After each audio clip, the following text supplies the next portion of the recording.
Bonjour et bienvenue sur Ludibule Création. Je suis ravie de vous retrouver aujourd'hui pour un nouveau tutoriel.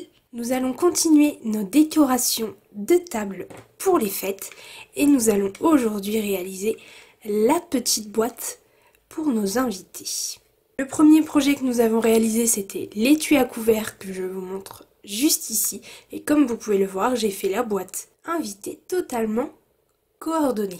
Il suffit simplement de tirer sur le couvercle et on découvre à l'intérieur un Ferrero Rocher. La taille est parfaitement adaptée à ce chocolat en particulier, mais si vous souhaitez mettre autre chose à l'intérieur, cela est tout à fait possible. Je sais qu'il y a plusieurs teams, il y a la team Ferrero et il y a la team Mon Chéri. On a eu cette discussion lors d'un live créatif et les deux parties étaient plutôt bien représentées. Mais aujourd'hui je vous montre avec un Ferrero puisque moi je suis complètement de la partie Ferrero. Cette petite boîte, elle est très rapide et facile à réaliser puisqu'on est déjà en décembre et qu'il faut se préoccuper dès maintenant de notre déco de table. Je vais vous présenter que des choses très faciles et rapides à réaliser. C'est parti, on la réalise ensemble. Pour la réaliser, il vous faut 2 carrés de papier, un carré uni et un carré de papier imprimé. Le carré uni mesure 9,5 cm et le carré de papier imprimé mesure lui 6,5 cm.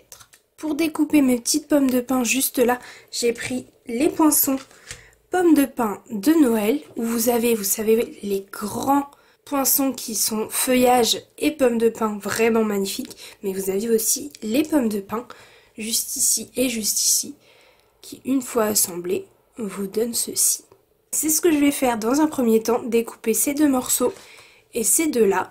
Donc la base ici, la plus pleine, sera en brune dune et ici les petits détails seront en couleur café. Je découpe donc ces deux-là et on se retrouve juste après.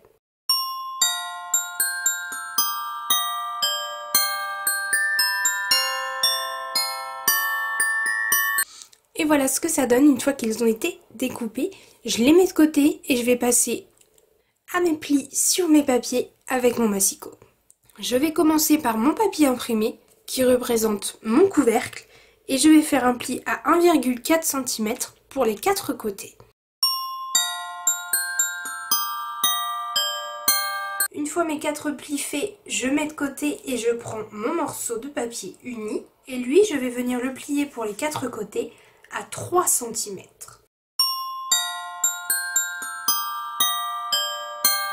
Maintenant que mes plis sont faits sur mes deux morceaux, je viens appuyer tous mes plis avec mon plioir. Une fois mes plis appuyés, je prends ma paire de ciseaux et je vais commencer par m'occuper de mon papier imprimé. Chaque carré extérieur, je veux qu'il soit indépendant. Donc je coupe le long de la ligne de pli et je fais un petit biais comme ceci. Je tourne, je coupe encore le long de la ligne de pli et je fais un petit biais. Ici même chose, je coupe le long de la ligne de pli, hop, un petit biais et enfin le dernier, je coupe le long de la ligne de pli et je fais un biais. Maintenant j'ai obtenu ce que je voulais pour le papier imprimé. Pour mon papier uni, je veux retirer chaque carré extérieur complètement. Je garde donc la partie la plus longue ou la plus large. Je supprime donc ce morceau, celui-ci, celui-ci et enfin celui-ci. Je fais bien attention à bien couper le long de la ligne de pli le plus proprement possible.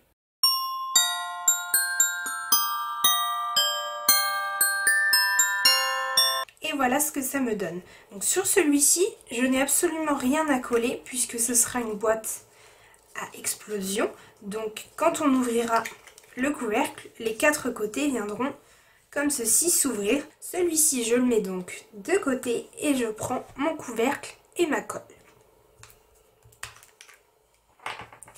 Je vais tout simplement venir mettre de la colle sur chacun de mes rabats et venir les glisser à l'arrière en faisant bien attention à être bien bord à bord avec la ligne de pli.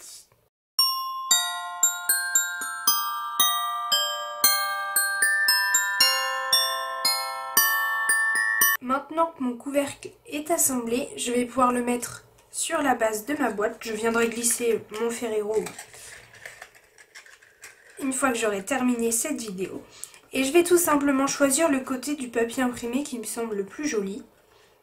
Alors, je vais prendre celui-ci et je vais coller dans un premier temps mes pommes de pin l'une sur l'autre. Donc celle-ci, je vais coller celle avec les détails au-dessus. Et ensuite, je viendrai mettre juste en dimension sur le bas de ma pomme de pin. Donc ne pas dépasser cette taille-ci. Et je viendrai coller comme ceci, donc en dimension. Et la plus petite, elle aussi, en dimension. Comme ça, quand je voudrais glisser le couvercle, ça ne gênera pas. Et je vais aussi prendre mes feuilles de houx dorées, une petite et une grande. Donc une grande et une plus petite. Je viendrai les glisser à l'arrière, comme ici. Je colle tout ça et notre boîte sera déjà terminée.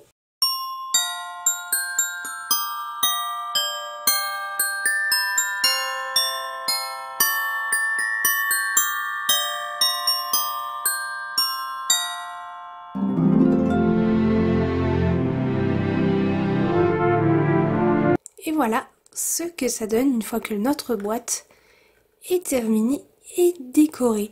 Vous pouvez, si vous le souhaitez, y ajouter un prénom, que ce soit ici sur les pommes de pin ou ici sur le couvercle de la boîte. Et je vous montre ce que ça va donner avec l'étui à couvert coordonné. Et voilà, je ne sais pas vous, personnellement, j'adore le résultat. J'ai hâte de glisser toutes mes décos sur ma table des fêtes. C'est vraiment l'un de mes moments préférés. J'espère que cette boîte à explosion gourmande vous a plu. Si c'est le cas, n'hésitez pas comme d'habitude à mettre un petit pouce en l'air, ça me fait toujours extrêmement plaisir. Et n'hésitez pas aussi à me dire quelle est votre version préférée. Épinette enivrante ou soyeuse succulente. J'adore personnellement les deux versions, pas de préférence pour ma part. On se retrouve mercredi prochain pour un prochain tutoriel. Prenez bien soin de vous et à bientôt.